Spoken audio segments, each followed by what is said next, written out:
All right. Happy belated Thanksgiving, everybody, and happy holidays. As Bernie Yeah. just said as we were signing on, happy belated Thanksgiving and on to Christmas. On to Christmas. Amazing how fast, truly. Truly. And the older I get, the worse it gets. It's Yep. amazing how fast it goes from Halloween, Thanksgiving, and then Christmas. I mean, just bang, bang, bang. I mean, already all the decorations are up, Christmas music on the radio, and on to the next. It's crazy, isn't it? I mean, it's kind of weird. I mean, like I had a person tell me, and it made perfect sense once. He's like, when you're 10, a year of your life is a tenth of your life. It's a really big chunk. You get in your 50s, it's not that big of a chunk, and that's what makes it seem like it flies by, right? It's such a small. That's so depressing. It's such a smaller piece. It's so true. Yeah. All right. How was your Thanksgiving? Was it good?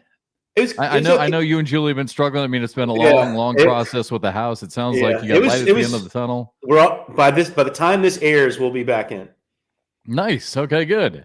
So I'm filming right now. It's kind of empty. We've got to put a lot of the stuff back together and kind of get it out where it was. But the floors are done, the walls are done, painted, everything's kind of back ready. We just kind of have to fill it back in.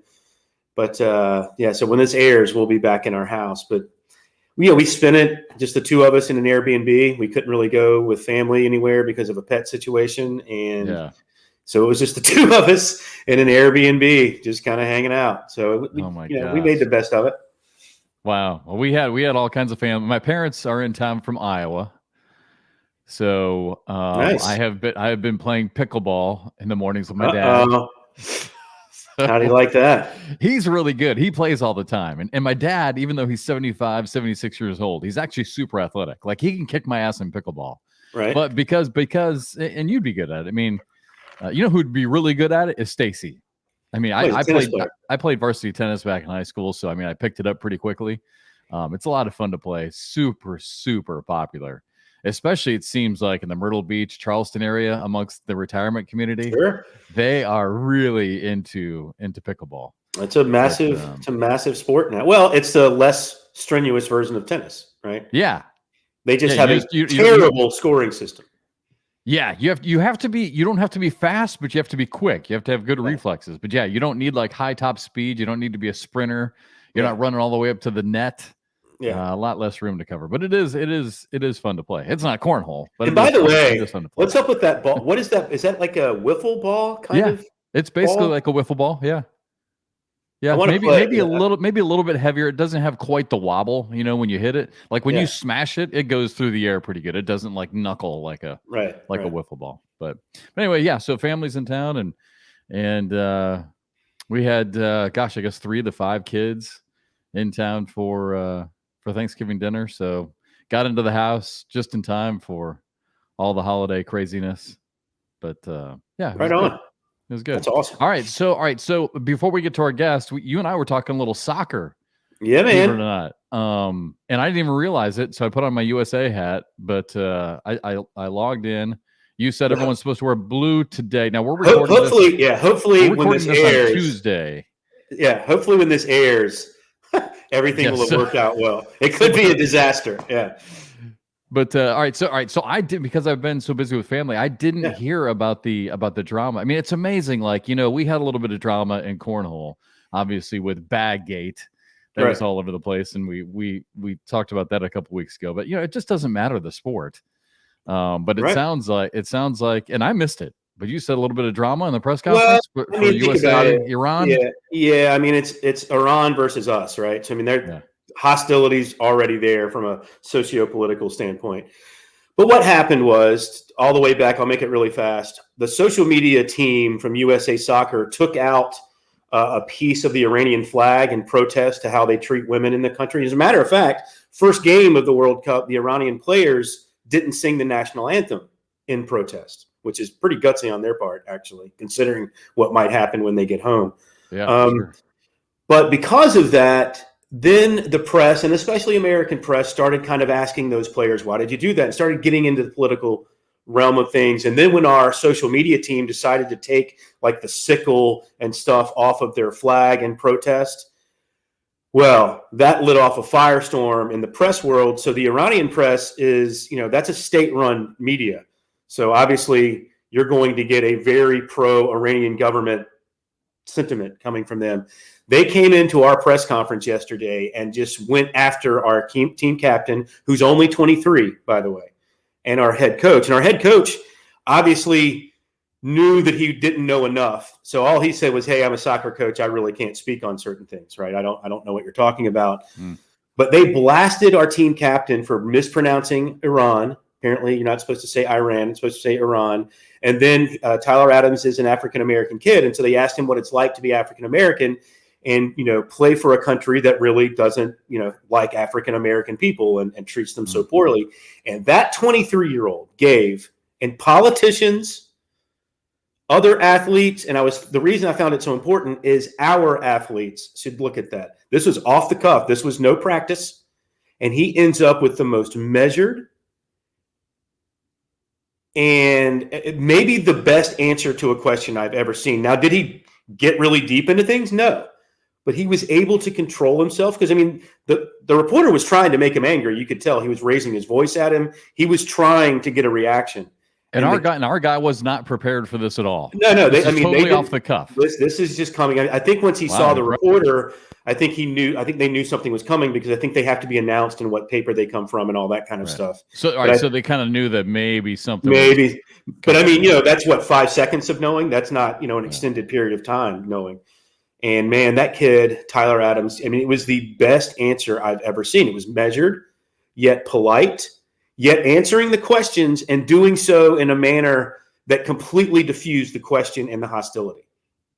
It was a master class in how to answer a question. So any of our cornhole players or anyone that ever has to deal with the press, that's how you answer a question. Because some people like to, I saw online, some people are like, well, I would have said this and I would have gotten mad, right? Blah, blah, blah. It's like, no, it doesn't work. That adds the fuel to the fire. It makes, they're looking for a soundbite there. They're looking for you to make a mistake. So then they can blast it all over their social media and show what, cretins we all are in the United States. And it was a masterclass in how you handle an interview. It was unreal. I'll have to look it up. We've played little clips in the past of interviews that I thought have gone really well.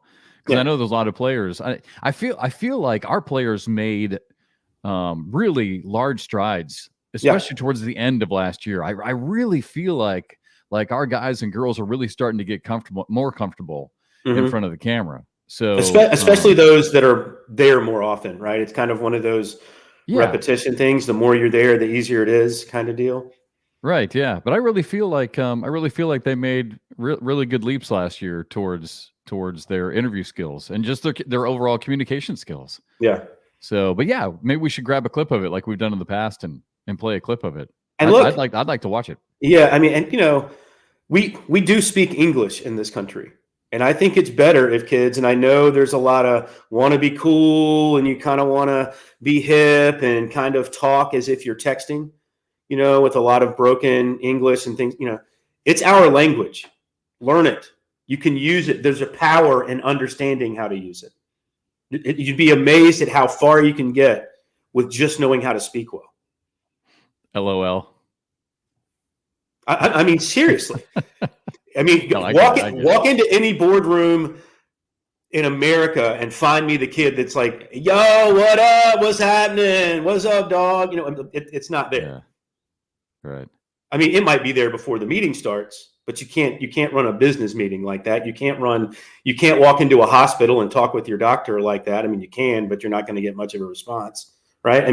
You have to have some understanding of the language you speak. I don't know, Grant.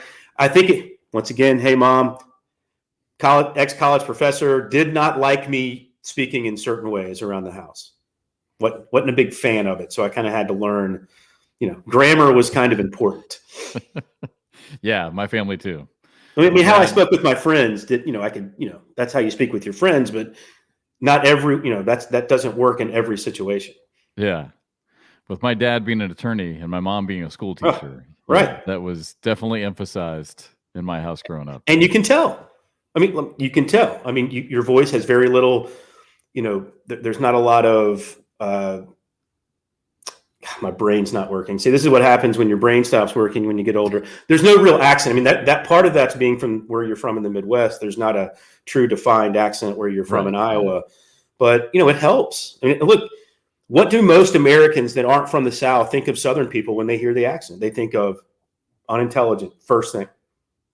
That's literally the first thing they think. That's true. That's true. Yeah. And they've done studies on that. I mean, and think about it. You could be a PhD. You could be one of the smartest people in the room. But if you have a thicker Southern accent, what they're going to think is unintelligent. I'm not sure. I'm not sure. Like as far as TV and radio goes, I'm not sure that it is a death sentence anymore to have an accent. But back when you and I were younger and going through college, for sure, yeah. I mean, I actually had a professor who once told us, be careful if your first job is in the southern states.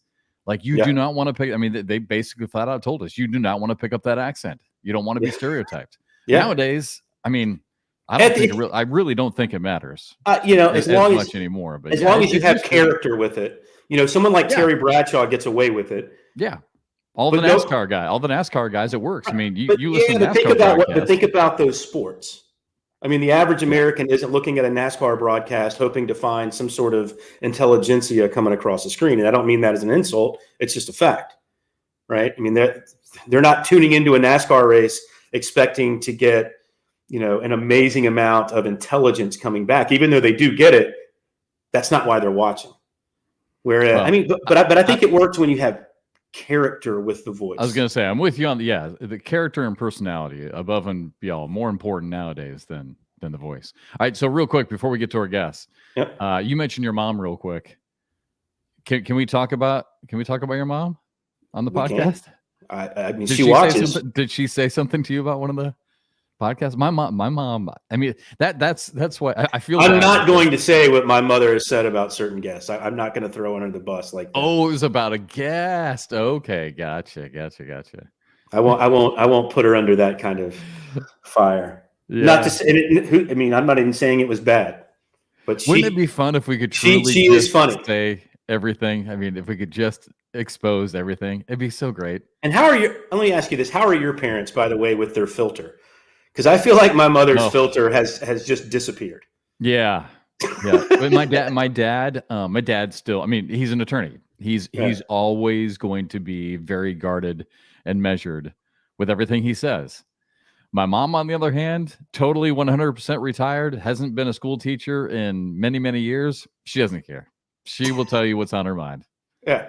No filter. And she does it politely. And then she reminds us that how bored we would be if we didn't have her around. So so the filter with her, not so much. Yeah, it's gone. I mean, you're talking about, or I'm talking about a woman that was remarkably sensitive to basically anyone on the planet that had any type of struggle. She was sensitive to it, right? She understood it. Yeah, that's gone. There's no filter anymore. It is just gone. I'd love to ask you for an example, but I'm not going to give you an example of my mom. So I'm sure you're probably not. I can't do it and have it be polite, right? I mean, that's the problem with this show is that once people actually started watching it, all of a sudden I feel like we had to be careful because our families watch it. I'm kind of the other way. I'm willing to say whatever, but that's just kind of me. I'm kind of a jerk, right? So no, but I'm not. No, you and I've talked about it. There are boundaries that you have to watch. Sure. There's certain things you just can't say. And, you're probably bad for thinking a lot of those. But as far as putting my mom under the bus, I can't do it other than say the filter, gone. By the way, real quick, as far as the show goes, I still swear to this day, one of our most popular episodes was the episode where somehow we got into the discussion of being buried or being cremated. I still get people who ask me about that, and still get friends. I mean, friends and family. I don't want to make it sound like people are texting me or reaching out on social media about it, but still, people in my family and friends will comment on it, and it opens up really, really like crazy. I don't want to go down that. Well, because it deals with religion, right? A lot of it. But that even I mean, a little bit. I mean, it's a little bit of your religion, preference and background, but it's truly a personal thing. I think, regardless of religion. I mean, that's a very, very intimate personal decision to make. Sure. On how you are going to be, put to rest. I mean, it's crazy. But Yeah. So the reason I bring that up because we got into a huge discussion about that just at lunch the other day. Yeah. And they're like, didn't you talk about that in the podcast? I was like, yeah. Well, I mean, look, we could talk about that forever because I know. I mean, once we're gone, right? Yeah. All right, we got to get to our guest. He's been patiently waiting since we first signed on. He's probably like, "Good Lord, we'll ask Mike. Get me on. We'll ask him about it. See what he says." All right. So our guest today is the founder and owner of one of the largest bag manufacturers and really apparel manufacturers as well in the sport of cornhole. He sponsors some outstanding players. I'm only going to mention a few because I know I'm going to leave some out. But Alex Rawls, Trey Birchfield, Joshua Thielen, Blaine Rozier, I think is still on his list. We'll have to maybe get an updated list from him. But Blaine Rozier, of course, former college national champion at Auburn. And of course, also got a huge signing that we want to spend some time talking about during the offseason as he signed the reigning #1 pro player in the world, Mark Richards. So please welcome to BoarderLine for the first time from Lucky Bags Cornhole, Mike Hennessy. Hey What's guys, up, Mike? how you doing? There he is. Hey, great to have you on, brother. All right, so first things first, got to tell everybody where you're at. Where are you doing the podcast this morning? I think you live out in Louisiana, right? Yeah, I'm here in Lafayette, Louisiana. I'm actually in my home office, so I work mostly from here. I've learned to stay out the way of the production facility. Things run a lot smoother. All right, so do you want to be buried or you want to be cremated? Yeah. It's funny. We had the conversation the other day, and really? Yeah. My wife's kind of weirded out about being in a jar, so I'm in between. I don't know. It doesn't really. See, I'm weirded out about being on the ground. I think I'd rather be in a jar. I'd rather be in a jar on a shelf. Where at least I'm in the room. That's what my dad said. He didn't want to be in the ground. He wanted to be cremated. Well, Mike, how far away from you are the low-lying areas where they actually have, some of the burials kind of above ground? I know they do that in New Orleans, just but about everywhere in Louisiana is above ground because of the sea level. Right. Yeah. So I mean, that's if you go to New Orleans, you'll see a lot of the cemeteries are above ground. It's cement. I think they call them like mausoleums and mausoleums. Yeah. Yeah. That adds a whole nother dimension. You're not even in the ground. I mean, you're literally out there on the other side of rock. Yeah, they still have parts where they bury you, but yeah, a lot of parts in New Orleans. I know there's a bunch of tours available. Yep. You go through some of those historic cemeteries. Pretty neat. Hey, Mike, I should have warned you in my email to you this week about coming on the show. You truly never know what the hell we're going to talk about. Yeah, I like it. I like off the cuff. That's real entertainment. All right. So how was your off season? Sounds like not a lot happened for you guys. It was good. A few things pretty quiet. So just to correct you, so Blaine Rozier, he's moved on. Unfortunately, we weren't able to retain Blaine. Okay. He brought his talent to AAR. If you want me to call off everybody we are sponsored, I do have a long list. Well, I went to your website. I went to your website to try and get some of the pro players that were on there, and I didn't think it was currently. Yeah, I didn't think it was totally updated yet. No, but that's why I wasn't quite sure about that one. But I think I hit the big ones, didn't I? Yeah, you got the big ones. I think we got 26 players total. Wow. Not all pro. Some are PDC. Yeah. We have a few that aren't PDC or pro. But the majority of them are pros. So, Mike, let's just get right into this because I feel like with this show, and we talk about this all the time, I get it, but it goes so fast. So I want to make sure that we hit some of the big topics first. So while we're on this topic, what is your philosophy? We've talked to Jason McCannon. We had Mark Pryor on. What was your philosophy in the off season? Like with Mark Pryor, Mark likes to sign just a ton of players, right? And he just likes to have a lot of exposure. Where Jason McCannon, I feel like, and correct me if I'm wrong, but I feel like Jason McCannon on the other side, basically has just picked, 4 or 5 of the top players because he wants his bags on TV all the time. Yeah. Like, what's your philosophy? Where did you stand in that? And why did you decide to make that push for the #1 player in the world during the offseason? Well, when I met Mark 2 years ago when he was qualifying, he was actually throwing my bags. And him and Alex had an outstanding match at the qualifiers. And so I introduced myself to Mark then, And we actually tried to get a deal done last year, and there was just some things that happened that didn't allow it to happen. So, so I try to support the people that's already throwing the bags. I try not to, chase talent per se. There's plenty of talent, but there's a lot of people already throwing out bags that I'd like to support. So, our number, we wanted to kind of stay small and this year, but it ended up, like I said, we got 26 players, but I like to just kind of help out those who helped us get where we are. And, all right, I got a big question for you. You ready? This is super important. Whose idea was the chain? And tell everybody how a player gets a chain from Lucky Bags. Okay, it was my idea, and the way it works is if you get on a national televised event, ESPN broadcast, and you win, you get a chain. So I got Jimmy McGuffin actually earned his past season, and he's moved on. He's very excited about it. I actually just picked it up from the jeweler, and I'm going to be shipping it out to him possibly today.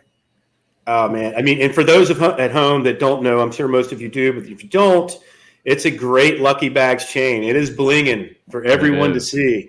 And so I can't believe Jimmy McGuffin's going to be wearing one. Actually, I cannot wait to see that. It's real diamonds, real emeralds, real gold.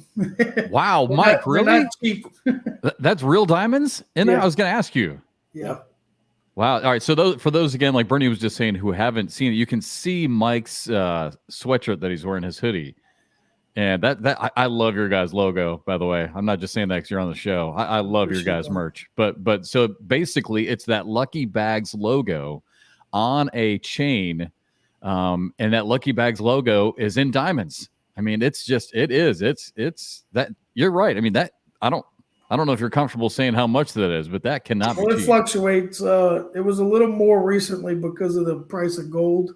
Yeah. But it goes up and down. But they're not cheap. So imagine I'll be giving out a few more this year, and I better start pinching pennies now. Yeah, what a great idea. But with the roster of talent you've picked, you're gonna have to hit that bank for some loans pretty soon, probably. Oh yeah, my jeweler's really loving me these days. So Mike, how did the conversation start with you and Mark? I mean, like you said, he had played your bags a couple years ago, I think you said. So how did that conversation start in the offseason? Well, our first conversation we had, I mean, he was just coming off a loss to Alex Rawls, and so he was upset, but I just I introduced myself and just wanted to congratulate him on he made a great run, and the match was phenomenal. And just introduced myself, and we kind of stayed in touch. And when he became pro last year, we tried to get the deal done. And I had a few bumps in the road last year. It just didn't allow me to do it. But I supported him from afar. What he did last year was absolutely amazing. I mean, he's just a great talent. So, I mean, I always congratulated him and, shoot him a message, hey, great job. He's a great kid. And, so, bringing him on board this year was a no-brainer. Yeah. I really, and I hate to harp on this and really only answer what you're comfortable answering. I think you and I have talked about this before when you made the announcement, but I think moving forward, and I'd love to get your opinion on this. I think it's important for the contracts to be public knowledge. That's just my opinion. I'm sure a lot of people disagree. I love reading when Patrick Mahomes re-signs and what he gets. I think it's really important for the sport moving forward. Like, I would love on our first ESPN broadcast, and we've got Mark Richards to say, hey, Mike Hennessy from Lucky Bags just signed him to a 3-year, $350,000 contract, whatever it is. I'm totally, by the way, I don't know what the numbers are, but I would love to be able to say that because I think it would blow people's mind at home. They'd be like, what the hell? This guy's making 6 figures for playing cornhole. So, I mean, whatever you're comfortable with, Mike, I mean, the money, like, how much did the money have to do with it? Were you having to outbid other manufacturers? Like, what's the process of that like now in cornhole? Is it like the NFL? I mean, obviously the numbers are smaller. I think in some cases, some of the companies are trying to outbid each other, but I think some of the players this year had a number in mind on where they felt they should be. I kind of set the I set the tone last year with Trey, and to me, Trey kind of wrote his own check. The way we were able to market Trey and build a brand around him. It so that kind of set the benchmark on everybody where they wanted to be for the year and what they accomplished. So I mean, we tried to I tried to be fair with everybody and give them their worth. But I will say that I think it's all changed a little bit. I don't think the TV broadcast brings as much to the table for us as manufacturers as it once did. And I think it's just who's viewing already knows who we are. So we didn't see any spikes in the numbers last year when we were on broadcast. So we just got to get creative and find other ways to market. Yeah, like I would kind of piggybacking on Jeff's question. Jeff, talking about a giant contract that you see, like Patrick Mahomes gets this. What they often don't say is, all right, this is guaranteed. This is an incentive. So they'll give you, he signed for $80 million when really 20 is what they actually get. And they have to, reach certain numbers to get the other 60. Do you think that you guys in the bag industry, board industry, do you think you guys will ever get to a point where it becomes incentives like, hey, we'll give you this up front? I think it should be. I hadn't really done any incentive-based contracts this year. I think it's going to morph into that though. I think it can because it's all new. It's new for all of us. This is so we're feeling our way through this and trying to see what works and what don't work on our end. At the same time, trying to support the players because it's you sign a lot of players, it gets expensive. Sure. I was wondering, and the reason I brought it up is because, if you give whomever, I'm not going to say a name, but let's say you give player X all this money up front, are they grinding as much as they should? Because now they have money to kind of enjoy themselves and they're kind of going around having fun with it instead of saying, all right, I got this and this is going to kind of, let me breathe a little bit and not worry about money for a few months. But to get to this level, to get this other money, I'm going to have to grind. I'm going to have to work so I can get on broadcast, so I can win nationals, I can win shootouts, yada, yada, yada. So that being said, I think that goes to, to who the players you pick. And you want to get the guys with the right character and that have the, that are goal oriented and that have the drive to do that because, any of them can get complacent. Yeah. We're talking all these guys are phenomenal at this point. They, you got any one tournament, you got 10 to 15 people that can win it.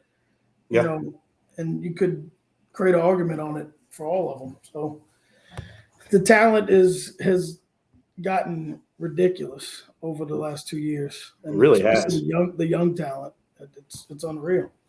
Yeah, I think that's the thing I'm most looking forward to this season is to see if there is any type of consistency because right now I feel like the sport is pretty much following golf, right? Once Tiger Woods retired, it seems like there's a different champion. There's a new Tiger Woods every week, right? Oh, this guy's the next Tiger Woods. Oh, this guy's the next Tiger Woods. Oh, Mark Richards is the next Tiger Woods. Oh, Trey Birchfield. I mean, there's always another next, right? But I don't feel like we've really had like that dominating player who can do it back to back, win back to back nationals. So it's gonna be really interesting to see like Mark Richards. Can he do it again? And that's a huge gamble for you, right? I mean, can he do it again? Well, I mean, how do you really top what he did last year? Yeah. I mean, it's I mean, I know his bar's set high, but how do you top like probably the single greatest season anybody's ever had? Right. How do you top that? Can you at least stay on the same level? And, it's to be seen. But to me, he earned it, and I'm glad we were able to get him under contract and get him paid. I think I think he's really hungry, and I think he wants it. He definitely wants it. Yeah, well, he's had a good start to the season. So a lot of these guys are going to realize the age of some of these kids, the 18, 19-year-olds, they're going through life-changing experiences outside of cornhole. So their focus can easily be changed, You just don't know. I've heard it's a gamble. Yeah. I've heard Trey Ryder mention that numerous times in their podcast. Okay, you're doing it now when you're 16. Come talk to me again when you're 22. Right. And then come talk to me again when you're 26. I mean, you're about ready to go through 2 major life changes over the next 10 years of your life. I mean, you get some of them, they graduate high school, they go to college, they meet a girl, the girl thing that could change everything.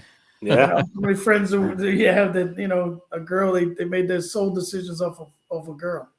So, I mean, it's tough. You just got to see how it works.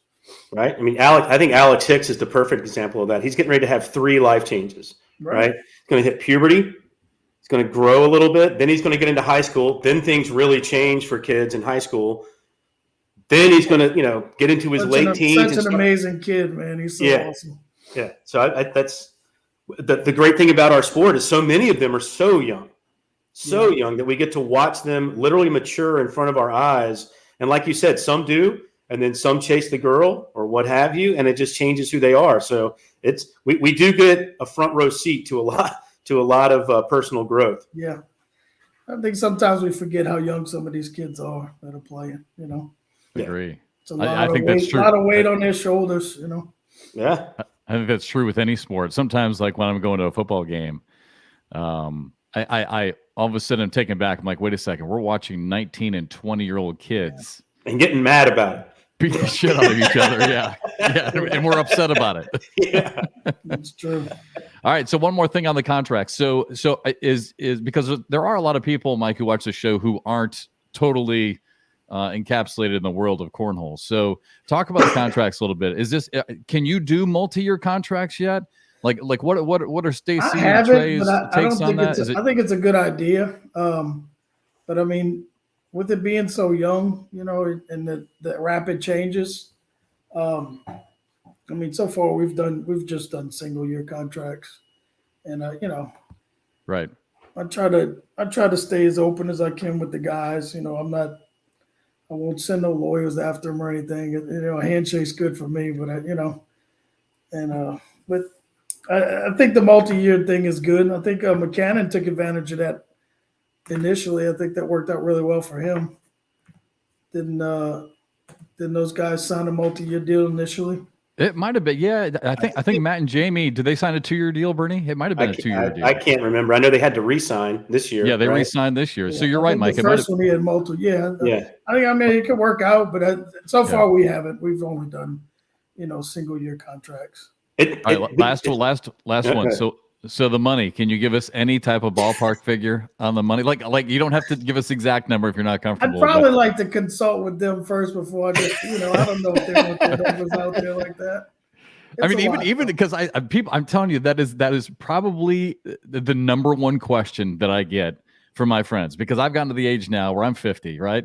And so they're all successful in the business world, and they really care more about money than anything else. And so one of the first questions will be, how much money are these guys actually making? I mean, that's why I'd like to be able to talk about it, because I feel like the money's getting to the point where it's relevant. I don't think it's all based off. Jeff's friends are remarkably shallow. I think the money has a lot to do with it. But I think I think some of them also want to be successful. They want to be comfortable in what they're doing, and it's kind of maybe a combination. But who knows what goes on the mind? What goes on the mind of a 20-year-old? You just don't, I passed that a long time ago. Yeah. Well, how long do you think it's going to be, seriously, in your opinion, before we get? I mean, right now, I think if we realistically look at it, maybe 10 to 20 players can make a living off of cornhole, like a decent living off of it, without having another job, probably. How long do you think it's going to be before that list gets down to 50, 100? It just depends on how this thing plays out, as far as how we can figure out different marketing strategies and bringing more money to the table. Maybe outside sponsorships. I was trying to get creative this season. Still working on a few things. But I mean, just to rely on, just the bag companies alone, I think is getting tougher, to be able to spread the wealth. Sure. But I mean, I got at least 4 guys that are making a living, playing cornhole. Some of the others not so much. We try to supplement them as much as possible. So if that's, I don't know how many major manufacturers we have. Is it 5? I mean, maybe 7, but probably closer to 5. So I mean, if if everybody has 4 or 5 guys that are making a living, so what's that number? 20 to 35. Yeah, it's about right. So I mean, it just depends. I mean, I could see it growing, but I think we need. I think more corporate sponsorships would bring more money to the table. Further down the road. Amen. But, by the way, just a marketing, just a little marketing thing. I am surprised, like you were talking about, not getting much of a hit from the broadcast. I think this is another area where the players can improve on, to be honest with you, Mike. And I've told many of them in just one-on-one conversations when we talk about interviews, like NASCAR does a great job of, right? I mean, as soon as the guy wins a race, he literally looks at his car and thanks Napa, Sunoco, this Chevrolet got me through, whatever, blah, blah, blah. Like, I think that's definitely an area of improvement for you and for Mark and for Jason, for everybody, right? I mean, when your player gets up there, hey, I got to thank Mike and Lucky Bags, right? I mean, without these surefires today, I wouldn't have been able to, whatever. I mean, just a little something to let I mean, there were almost 1 million people who watched the final broadcast this year. Yeah. Just to let people, because I still get questioned again from my friends, they want to buy bags. They don't know where to go. Like, someone needs to start telling these people, and it's marketing. Maybe the announcers could, we could have something set up with, just showing what the players are throwing, Yeah. No matter what it is, because and Trey, I think Trey, questions for the fans, because some people that tune in, they just don't know. Well, I think we started doing that on the streaming courts. Trey had kind of a little setup to where it showed, each player or each team's bag that they were throwing, and it actually, because it was such a close-up picture, you would get the the model as well as just the main brand. How we transfer that over to television, I'm not sure. I mean, obviously it can be done. I think that would be good. But I mean, I think what Jeff's saying carries a lot of weight. And because look, I mean, I think the kids have been up front, like, I'm not comfortable talking in front of a camera. I don't know how to do it. And what Jeff's saying is, all right, take any thought out of it. Yeah. You know who's on your jersey as your sponsors. You know who your main sponsors are. Just thank them. Do it slowly. And by the time you're going to go through your interview time. You don't have to come off the cuff and be this, incredibly vivacious person. Just do the simple things. No, I agree. And to your point, Mike, too, I mean, I would like to get into those discussions. And I think this season, it might be more important than ever because of the carpet bag. Yeah. I mean, you're talking about a real change of philosophy now between carpet bag throwers and slide push players. Yeah. And I think it's going to be really cool. And, maybe that's even something that one of your players says, let's say Mark wins, right?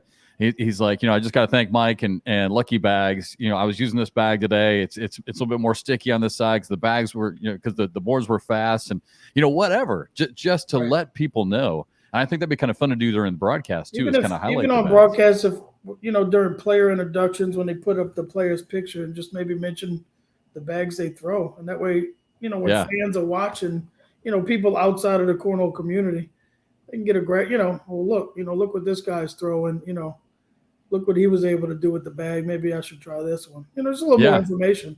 That's a good idea. Or even when we show rankings, you just don't see that. It's, like when we show rankings, top 5, top 10, whatever rankings. Yeah, we could put a little logo of who their bag manufacturer is. I think that's a good idea.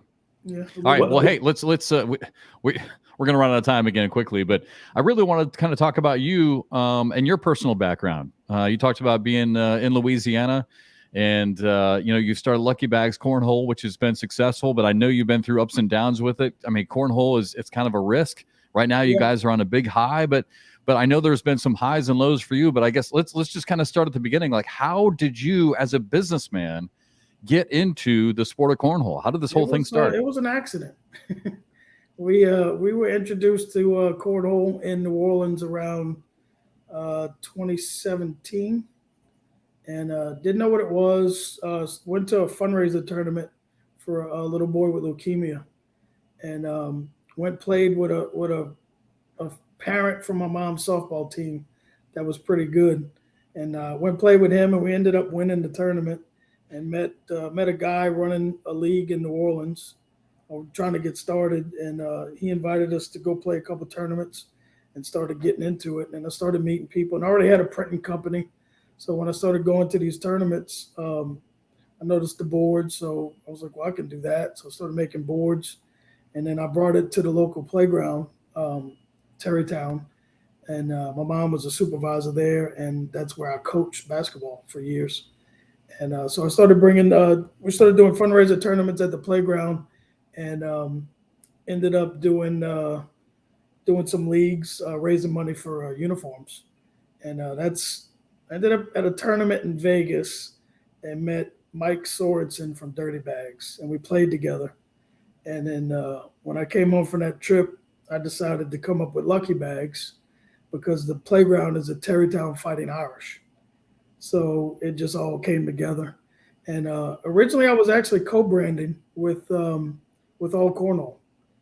And we co-branded initially, and then they got really busy and quit co-branding. So it forced me I had to make a decision. We were like 4 months in, had kind of built the brand, started getting some traction. And so one of the ladies that worked for me doing embroidery, I called Miss Shirley and said, "You still got your sewing machine?" And she said, "Yes." So I went over there, and tell you, the first ones were terrible. And the second batch was a lot better. We did 100 sets for the league. And then I started learning about materials and resin, and it just took off. And that's the story. I mean, it was all an accident. It never was meant to be a business. It kind of just morphed into it. I mean, we were doing something we liked. I loved playing, and started meeting people. The sport started growing, and then we started going to tournaments. And 2 years ago, and matter of fact, it was Cleveland when I met Noah Wooten. And he tried my bags, and then we stayed in contact. And that was our first sign. It was Noah and Matthew. Yep. And he brought us to the forefront. Noah's just so popular, and he was able to, once he came on board and started throwing the bags, I think they won the very first tournament that we went to. It was a Triple Crown tournament. And then it just took off from there. And then, Trey came on that same year, and he ended up winning, singles that year, and then carried the torch. Well, how do we get more people from Louisiana? I mean, seriously, the best accent in our nation is that Louisiana accent, especially if you get someone that's pretty Cajun. I mean, there is no better accent. I'm from New Orleans, but I live in Cajun land. I live in Lafayette. Yeah. So you go around here, and they heavy Cajun accents. It is the best accent our country has to offer. Hopefully I'll see you guys in March. We got to open in New Orleans in March. I was able to help facilitate that, and we're really excited about it. That's dangerous. That's the one city that's out of my league. You'll be fine. We're about 15 minutes from the madness, but you can get to it if you want to. Hey, Mike, what was your passion growing up? You mentioned coaching basketball. I mean, is that what you always wanted to do? Like what? I played basketball. I always did love basketball. I coached basketball almost 20 years. And the last year I coached was 2016. We won an international championship with Biddy. I coached 12-year-old Biddy. And we won the international championship that year. And then I was all through the years I coached. I always helped my mom. She was always the supervisor at the playground. So she needed because I did T-ball too. She needed a coach in T-ball. I'd coach T-ball, but mostly it was basketball. So did you do anything else? I mean, how did you, I mean, when you look at Lucky Bags, I mean, I'm so impressed with the success that you've had and the branding you've had and signing the players. Where does your business passion come from and your business success? I mean, like you said, you just kind of stumbled into it. I mean, did you not have any other business experience, just coaching basketball? Well, I had a printing company for years. Okay. All-Star Printing. So we, do screen printing and embroidery. And then I was kind of changing careers at the time, kind of wanting to do something new. It's a business my dad started before he got sick. And then I actually came home from college and took over. And when I took the business over, I was 20 years old, helping raise, the rest of my family. because my dad was ill. And then so I did that for a long time, and it was fun, but it was kind of like I was doing something that wasn't really what I wanted to do per se. Right. Not that I knew what I wanted to do at the time, but it just wasn't my plan. I was living somebody else's plan, but it worked out. And then this, like I said, this fell into my lap. It's just, I didn't look at cornhole and say, "Oh my God, here's a business." Right. That wasn't how it started, Right. So, all right. One more question for you. How do you get through the ups and downs? I mean, this is something that Bernie and I love to talk about. We talk about with players, we talk about with athletes, celebrities. Like, how do you get through them? Well, I can tell you. So last year, initially I wasn't manufacturing them. We were relying on some other manufacturers, and they just couldn't keep up. Our growth was phenomenal. So instantly I knew we had to morph into manufacturing. So I started ordering equipment. We got the build in May of last year, and went through some growing pains, got some, just different stuff. Went through a few different things last year. Last year was rough. The beginning, it was tough. So, you get a lot of the social media, people saying stuff and, not really knowing what's going on. They call it questioning your character. That's tough. It's, so how do you get through that? How do you deal with that? Transparent with everybody and got through it. Everything we did, we had a mix up with some resin. We got some bad batches of resin. And look, I ate that whole thing. I put a form up. Anybody that had the bags, make a claim, we replaced them. No questions asked, whether you bought them from us or not. And, it was costly, but in order to save the business, that's what you have to do. You have to stand behind what you're doing. So we did that and got through it. And I mean, things are humming now. We get orders out usually within 24 hours now. The numbers are still steady, but I got a great team behind me, which allows us to do that. So now I just stay out the way. I stay home and I do the designs and I order materials and just get them everything they need to do the job, and they do a great job. So mentally, did you always just tell yourself it's going to be okay? It's going to be okay. We're coming out on top. I never doubted what I was doing because I knew from where it was coming from, and I knew no matter what I was going to stand behind what we were doing. But it was tough. It was tough at times. The internet can be cruel, but most of the time when people make comments, I'd go look them up and I'd call them. You got something to say? Let's talk about it. I agree. I'd call them direct, and then most of the time they crawfish out of, "Oh, well, I didn't mean it that way."